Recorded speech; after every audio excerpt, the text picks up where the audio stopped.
Pagi hari ini, saya akan berbagi dengan saudara sebuah pengajaran firman Allah yang saya berikan judul Kecaplah dan Lihatlah Kebaikan Tuhan.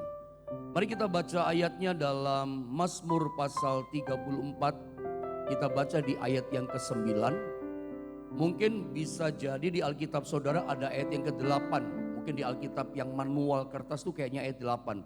Saya pakai Alkitab yang digital ini ya, ayat yang ke-9. Gak masalah ayatnya beda, yang penting kalimatnya bunyinya kayak begini saudara ya.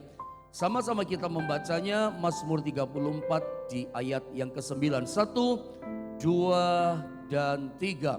Kecaplah dan lihatlah betapa baiknya Tuhan itu. Berbahagialah orang yang berlindung padanya.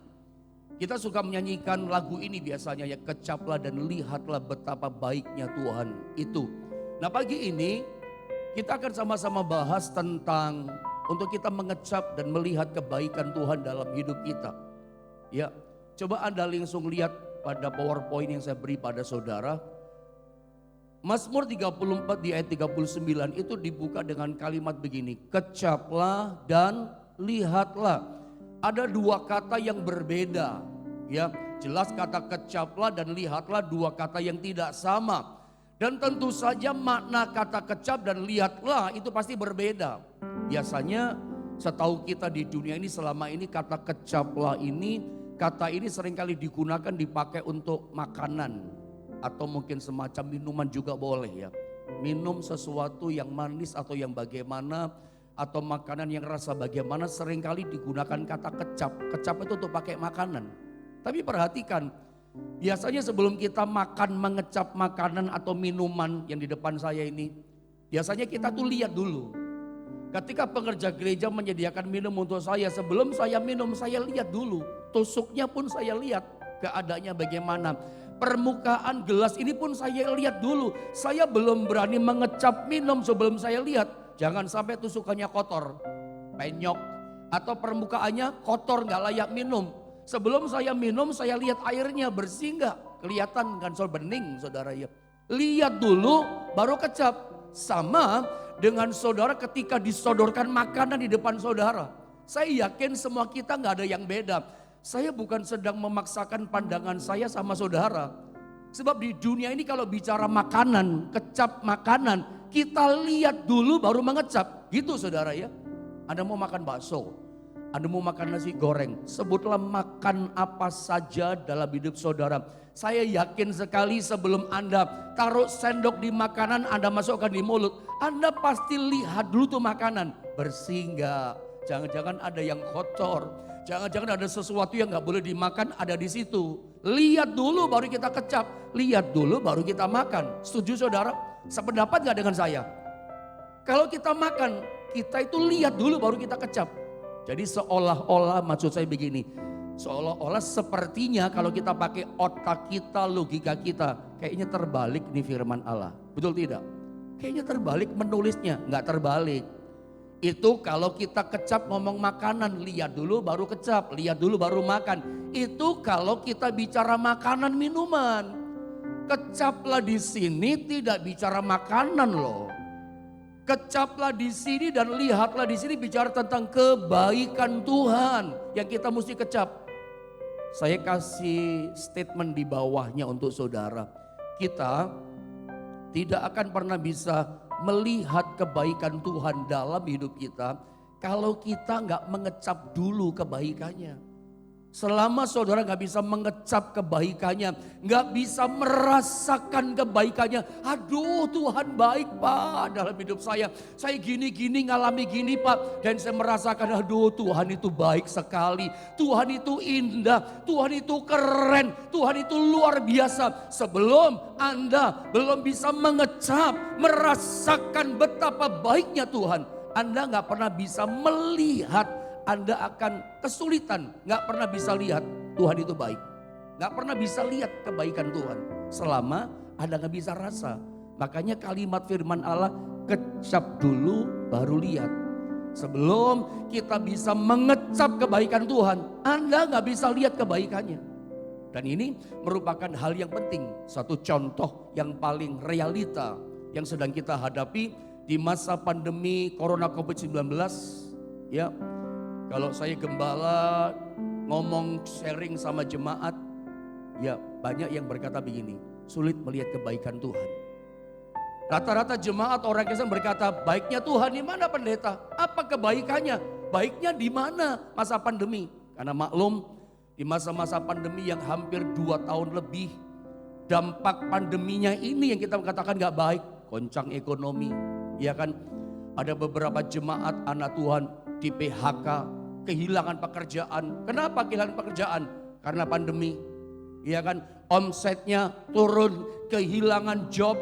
Semua planning rencana kerja buyar semua, hancur semua. Begitu pandemi terjadi, belum terjadi, semuanya hancur, berantakan. Itu reschedule semua atau memang dibatalkan, di cancel semua. Kehilangan rezeki, kehilangan job, kehilangan omset. Bahkan beberapa keluarga berkata, kami bukan kehilangan ekonomi berkat finansial, kami kehilangan anggota keluarga kami. Suami berkata, saya kehilangan istri saya Pak Yohanes. Si istri berkata, saya kehilangan suami saya. Anak berkata, saya kehilangan papa mama saya. Ada anak begitu sedih sampai papa mamanya dalam hitungan 1 hari, satu meninggal lagi. Itu terjadi. Bahkan beberapa rekan kami hamba Tuhan pun Tuhan panggil pulang ke rumah Bapa. Itu terjadi semua yang saya omongkan, ceritakan kepada saudara. Itu semua terjadi dampak daripada pandemi. Banyak orang berkata begini, apa baiknya Tuhan? Di mana baiknya Tuhan di masa pandemi ini? Saudara, ketika kita nggak bisa mengecap, merasakan kebaikan Tuhan, maka saat itu kita nggak bisa melihat Tuhan itu baik. Coba kita samakan dulu persepsi tentang kebaikan. Karena seringkali Tuhan berkata, ini baik buat kamu. Apa yang terjadi dalam hidupmu sekarang, ini baik buat kamu ke depan. Tapi yang Tuhan sodorkan, ini baik buat kita. Pikiran kita mulai bermain, perasaan kita berkata, tapi ini gak baik Tuhan buat saya. Ini menyedihkan, ini bikin susah, ini penderitaan. Yang baik yang Tuhan sodorkan buat kita, kita katakan, ini tidak baik. Bisa begitu. Mari kita sebagai anak Tuhan, kita samakan dulu persepsi kita tentang kebaikan itu kayak apa. Memang jujur saja, kami para hamba Tuhan, para pendeta, ketika jemaat datang kepada kami, ketika konseling, kami itu punya jurus ayat. Seringkali berpikir ayat apa gitu. Seringkali yang muncul ayat ini, Roma 8:28. Ini mah bukan rahasia, ujungnya semua kebaikan. Coba kita sama-sama baca deh ayat ini. Saya mau terangkan kebaikan di sini. 1, 2, dan 3.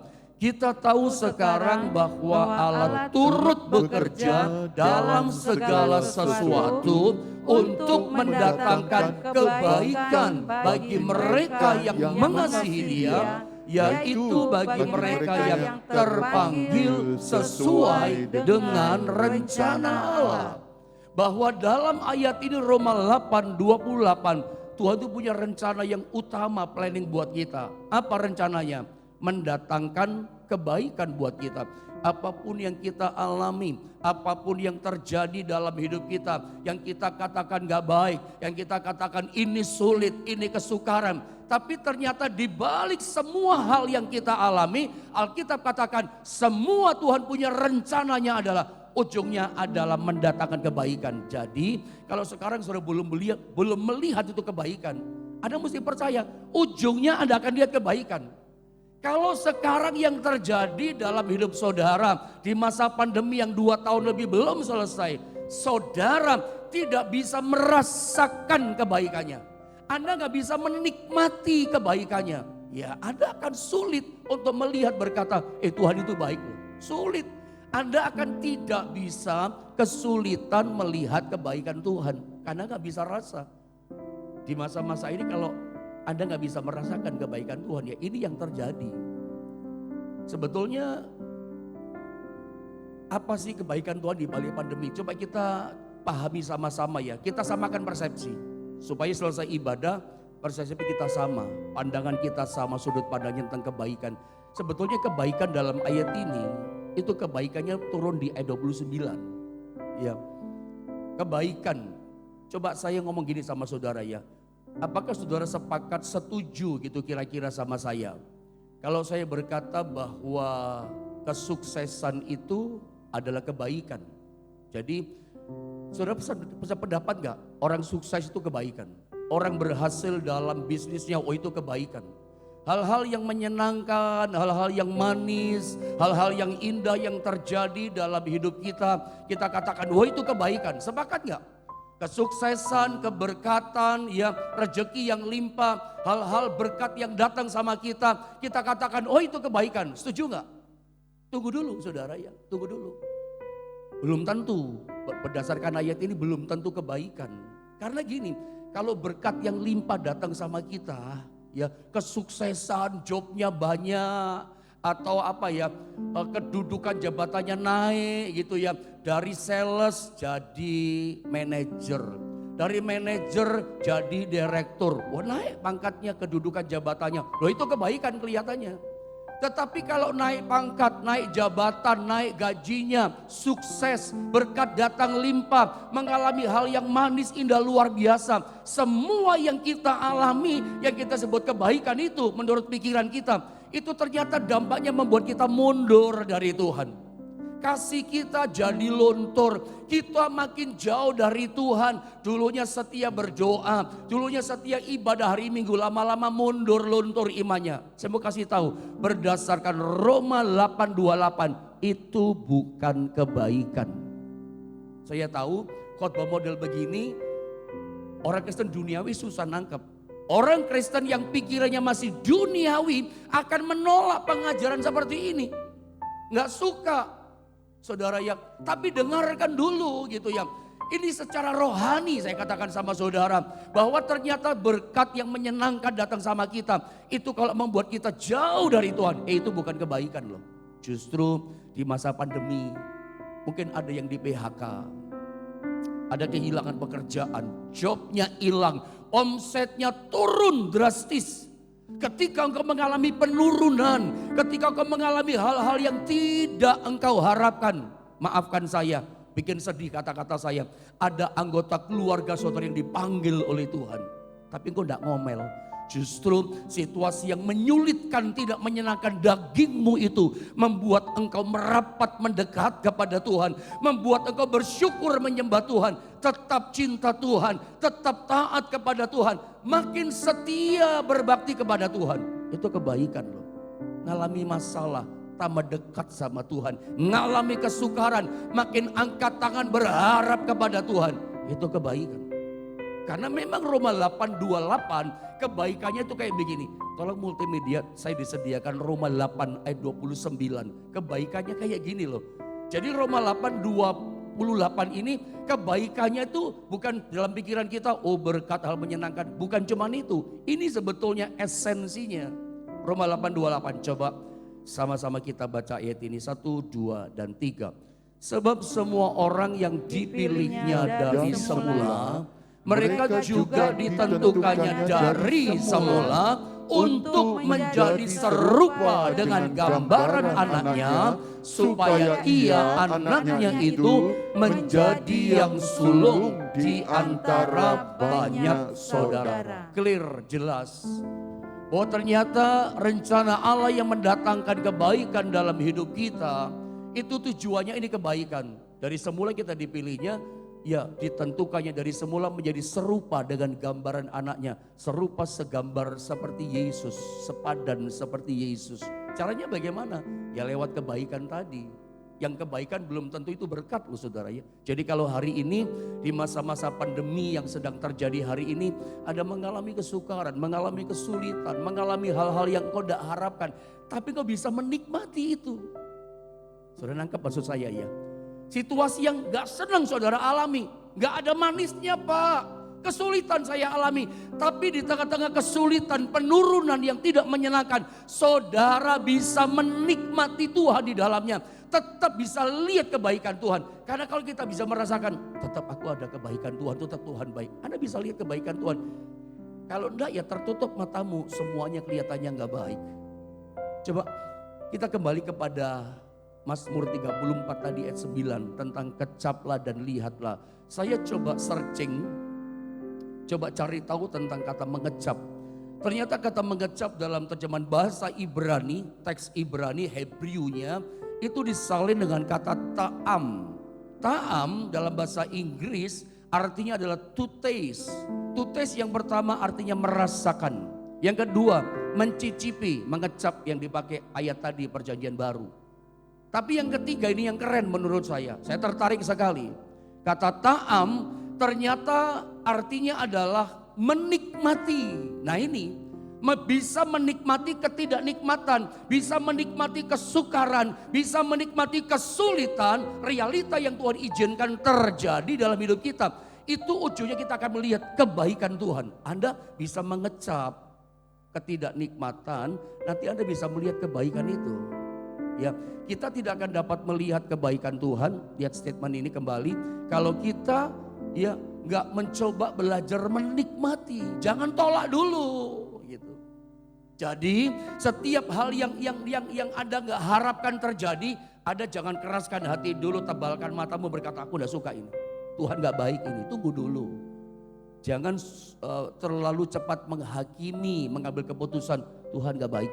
Tuhan nggak ada kebaikannya. Baiknya Tuhan di mana coba pendeta?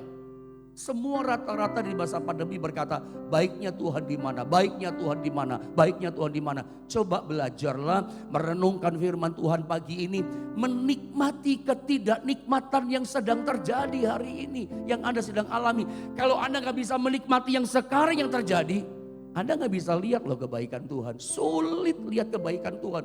Anda akan selalu berkata, gak ada baiknya Tuhan. Sebab kata mengecap itu artinya adalah ta'am, menikmati. Saya mau kasih contoh sama saudara tentang kisah bangsa Israel. Coba kita lihat Keluaran pasal 13 ayat 17 sampai 18. Saya baca dengan cepat. Setelah Fir'aun membiarkan bangsa itu pergi, Allah tidak menuntun mereka melalui jalan ke negeri orang Filistin. Ada benteng-benteng banyak di sana. Ya, orang-orang perang, orang Filistin. Walaupun jalan ini yang paling dekat, jalan biasanya orang tempuh, jalan umum. Mungkin dari awal saya ngomong, seandainya dari Mesir, dari Goshen mereka keluar dari tanah Mesir, ya, lalu lewat daerahnya orang Filistin, lurus saja. Kalau di peta itu ke atas, ya, terus lurus ke atas saudara, pergi terus, pergi ke arah Filistin. Itu mungkin cuman 1,5 bulan, 2 bulan paling lama. Itu jalan santai, 1,5 bulan, 2 bulan, lurus nyampe tanah Kanaan. Tapi kita tahu Israel 40 tahun di padang gurun, muternya lama banget, penundaannya lama banget, 1,5 bulan jadi 40 tahun. Karena ternyata Tuhan tunjukkan jalan, pimpin jalan lewat jalan yang berputar, bukan jalan lewat Filistin, lurus enggak. Ya, saya baca lagi, sebab firman Allah jangan bangsa itu menyesal. Nah inilah memang masalahnya di sini ya. Mentalnya mental budak ya masalahnya. Apabila mereka menghadapi peperangan sehingga mereka kembali ke Mesir. Tuhan udah tahu dan terbukti kan berkali-kali Israel ngomel di padang gurun ngomong sama Musa. Musa, apa engkau hendak bunuh kami dengan anak kami semua di sini, istri kami di sini. Sini nggak ada makanan. Kami ingat di Mesir bawang peri, ikan, apalagi semangka, mentimun dan seterusnya. Lebih baik kami kembali ke Mesir. Mentalnya budak, pengennya kembali ke sana. Dan Tuhan tahu itu. Makanya nggak langsung lewat Filistin, nanti menyesal mereka. Tuhan sudah tahu mentalnya nggak bagus. Saya setuju, banyak hamba Tuhan berkata begini, sangat baik memberkati kita. Mengatakan bagi Tuhan keluarkan Israel dari tanah Mesir itu perkara yang mudah. Seperti Tuhan memberkati saudara pagi ini. Seperti Tuhan menyembuhkan sakitmu pagi ini. Itu terlalu mudah buat Tuhan. Seperti dia membalik telapak tangan. Tapi ada hamba Tuhan berkata begini, yang sulit dari Israel itu adalah begini, mengeluarkan Mesir dari kehidupan mereka itu yang sulit. Itu yang sulit. Mesir itu bercokol mentalnya di hati mereka. Mental budak itu loh, kebiasaan di Mesir, budaya Mesir. Maklum 400 tahun di tanah Mesir. Sulit keluar, selalu Mesir ngomongnya. Lihat ayat 18, sama-sama kita membaca di ayat 18, 2, 3. Tetapi Allah menuntun bangsa itu berputar melalui jalan di padang gurun menuju laut Teberau. dengan siap sedia berperang, berjalanlah orang Israel dari tanah Mesir. Coba lihat dengan cepat gambar ini. Israel berputar-putar selama 40 tahun di padang gurun. Lihat gambar itu. Seperti pada masa pandemi ini. Berputar-putar, kapan selesainya nggak tahu. Ini udah selesai. Doa kita 2022 pandemi ini selesai dalam nama Yesus. Kita boleh menuai banyak jiwa, menikmati berkat Tuhan yang luar biasa. Seringkali orang berkata begini, seperti Yesaya 59 ayat 1. Sesungguhnya tangan Tuhan tidak kurang panjang untuk menyelamatkan. Dan pendengarannya tidak kurang tajam untuk mendengar. Seringkali orang berkata, kok tangan Tuhan gak terulur sih? Saudara percayalah di masa kesukaran ini tangan Tuhan gak pernah ditarik dari kita. Dia tetap menyertai kita. Telinga Tuhan tetap mendengar kok doa kita. Cuman pesan saya sebetulnya message yang paling penting, jika ada di antara saudara sedang menikmati sesuatu yang gak nikmat, ada kesukaran, ada ujian, menghadapi hal-hal persoalan yang gak nyaman buat saudara. Dengarkan saya, belajarlah menikmati itu. Kalau Anda gak bisa menikmati ketidaknikmatan yang terjadi, Anda gak bisa lihat kebaikan Tuhan. Karena yang Anda lihat apa? Kesukaran. Yang Anda lihat apa? Kesulitan, masalah, beban hidup, sulit. Mana kebaikan Tuhan? Ya Anda gak mau ngecap, cobalah kecap. Dalam setiap masalah bukan berarti gak ada kebaikan Tuhan. Tuhan berkata ini baik, kita berkata gak baik. Ya, mari kita belajar dari peristiwa ini. Saya mau ajak Anda loncat estafet ayat 20, Keluaran 13 ayat 20, lalu loncat lagi pasal 14. Saya baca saja ya. Demikianlah mereka berangkat dari Sukot, jadi dari Mesir, Goshen, keluar lewat Sukot. Nanti saya tunjukkan skema gambarnya ya, petanya. Dari Mesir, Sukot, dari Sukot berkemah di Etam, di tepi padang gurun. Loncat pasal 14 ayat 1 dan 2. Lalu dikatakan begini, berfirmanlah Tuhan kepada Musa demikian. Perhatikan, katakanlah kepada orang Israel supaya mereka balik kembali dan berkemah di depan Pihahirot. Sengaja loh Tuhan diputer, diajak mundur jalannya. Antara Migdol dan laut, tetapi di depan Baal Zephon berkemahlah kamu di tepi laut. Saya kasih gambar sama saudara, perhatikan. Dari Goshen Mesir mereka keluar, ya dikatakan Sukot. Tadi di pasal yang ke-13 ayat 20. Dari Sukot jalan terus ke Etam. Harusnya dari Etam itu depan itu naik ke atas. Itu Kanaan. Ada tulisan Israel. Israel itu maksudnya Kanaan kan. Tinggal lurus. 1,5 bulan nyampe. Meskipun gak lewat Filistin, muter Sukot. Tuhan sengaja gak lewat Filistin, lurus tembak. Ada lihat di peta gambar itu. Perbesar full kalau boleh. Dari Goshen Mesir itu kalau lurus lewat Filistin, cepet nyampe Israel. Berapa minggu gitu kira-kira ukurannya jalan kaki. Nyampe loh di Kanaan. Anda lihat peta ada kata way of Filistin. Lurus cepet nyampe. Tapi Tuhan ajak putar sedikit lewat Sukot. Dari Sukot Etam tembak naik ke atas. Udah Kanaan. Itu hanya butuh waktu 1,5 bulan. Tapi bukan naik ke atas, diputar ke bawah, ke Pihahirot. Ada laut merah di situ. Ada tentu tanya, kenapa disuruh muter? Bahkan udah lewati Pihahirot, suruh balik lagi Pihahirot. Padahal saya pernah ajarkan sama saudara, Pihahirot bukanlah tempat yang strategis. Kenapa gak suruh naik saja dari Etam langsung tembak Kanaan? Kenapa pakai mampir tinggal di Pihahirot? Padahal Pihahirot tempat yang tidak baik, tempat yang berbahaya. Israel terpojok, terjepit di situ. Kenapa terjepit? Sebab di belakang mereka ada Fir'aun dan tentara Mesir yang jumlahnya banyak seperti pasir di tepi laut. Itu begitu nyampe di Pihahirot, Israel akan dengan sangat mudah dibinasakan, dibunuh sama Mesir, Fir'aun dan tentaranya. Kenapa? Ini bangsa budak bukan tentara. Mesir tentara loh yang datang. Mudah dibunuh. Kok Tuhan gitu ya? Kok Tuhan sengaja bawa Israel dalam situasi yang sukar ya? Situasi yang gak nyaman ya? Adakah di antara saudara menghadapi terjepit seperti ini sukar, gak nyaman? Untuk apa Tuhan buat ini? Saya ingin pagi ini lewat pengajaran firman Allah ini Anda bisa menikmati sekalipun dalam keadaan terjepit. Kalau enggak coba mengecap menikmati kebaikan Tuhan, saudara akan gagal, gak bisa melihat, oh Tuhan itu baik. Padahal gak pernah berubah sampai selama-lamanya. Tuhan Yesus itu baik. Haleluya. Tapi bisa gak menikmati dengan cepat? Apa alasannya? Kok sampai diputar seperti ini? Jelas ya, Anda udah lihat petanya. Alasannya kenapa Tuhan kadang membawa kita berputar, masuk situasi terjepit, gak nyaman, sukar buat kita. Yang pertama, saya kasih 2 alasan. Karena kita belum siap untuk sesuatu berkat yang lebih besar. Ya, belum siap. Perhatikan saya baca ini, Pengkhotbah 3 ayat 11. Atau boleh sama-sama kita bacalah surah ya, Pengkhotbah 3 ayat 11. 1, 2, 3. Ia membuat segala sesuatu indah pada waktunya. Bahkan ia memberikan kekekalan dalam hati mereka.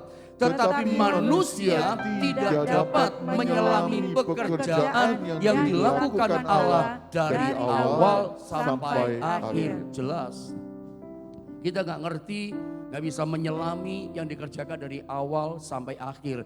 Makanya dalam situasi terjepit yang sukar, belajar menikmati ketidaknikmatan ini. Ya. Kalau kita gak bisa mengecap, mencoba menikmati yang Tuhan sodorkan sama kita, Anda akan gagal gak bisa lihat kebaikan Tuhan. Kenapa? Kita diperhadapkan situasi yang sukar, tertunda-tunda. Kok belum juga masuk Kanaan, belum mengalami Kanaan, belum mengalami terobosan, belum mengalami berkat. Kapan selesainya pandemi, kapan selesainya Pak masalah saya, kapan saya menang, kapan keluarga saya dipulihkan. Kok lama sih, kok tertunda-tunda. Kalau ada di antara saudara mengalami penundaan, kok lama doa saya belum dijawab. Alasan yang pertama bisa jadi karena kitanya, andanya belum siap untuk sesuatu berkat yang besar yang Tuhan beri sama saudara. Belum siap. Ingat Alkitab katakan kita gak bisa menyelami yang Tuhan kerjakan. Ayat ini katakan, yakin percaya ia membuat segala sesuatu dalam hidup kita. Segala sesuatu itu masalah yang kita hadapi termasuk kesukaran. Itu pasti indah pada waktunya. Jadi kalau sekarang saudara belum melihat baiknya Tuhan, saudara belum bisa melihat indahnya Tuhan, nanti Anda akan lihat, oh iya betul indah ya. Ujungnya pasti indah, ujungnya pasti kebaikan. Saya sangat diberkati dengan kalimat berikutnya, perhatikan. Bahkan, saya baca dari awal, ia membuat segala sesuatu indah pada waktunya. Lihat kalimat ini, bahkan ia memberikan kekekalan dalam hati mereka. Long duration, kekekalan ternyata.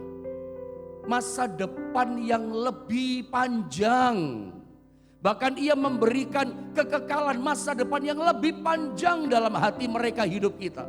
Karena di dunia ini bukan rahasia lagi. Ada orang cepat sukses, cepat naik, cepat kaya, cepat berhasil. Cepat juga hancurnya, cepat juga bangkrutnya, cepat juga berantakannya. Dan gak bisa bangkit lagi. Sering kita lihat sekitar kita. Cepat berhasil, cepat bangkrut, cepat kaya, hancur juga. Tuhan ingin memberikan kita berkat yang long duration. Dalam kekekalan panjang berkatnya kita nikmati. Sampai generasi anak cucu kita. Berkatnya gak cuma berhenti di kita. Atau jangan-jangan cuma sekian tahun ambruk. Banyak kan terjadi di masa pandemi ini. Tapi lihat anak-anak Tuhan yang setia sama Tuhan. Anak-anak Tuhan yang tetap hatinya melekat sama Tuhan. Tetap berusaha di masa pandemi. Tetap mengecap, menikmati kebaikan Tuhan. Saya percaya di masa pandemi dia tetap lihat. Tetap Tuhan baik Pak. Ada orang berkata tetap Tuhan baik Om Yohanes. Tuhan tetap baik Pak Gembala. Tetap saya lihat tetap ada omsetnya naik. Tetap ada berkat. Ya karena Anda belajar mengecap. Jangan tolak dulu. Jangan begitu datang pandemi Anda berkata, oh kesulitan, kesukaran. Tunggu dulu. Anda gak pernah bisa lihat kebaikan Tuhan dalam hidupmu selama kau udah berusaha mengecap. Saudara, hari ini kesukaranmu yang terjadi, belajar menikmati ketidaknikmatan ini.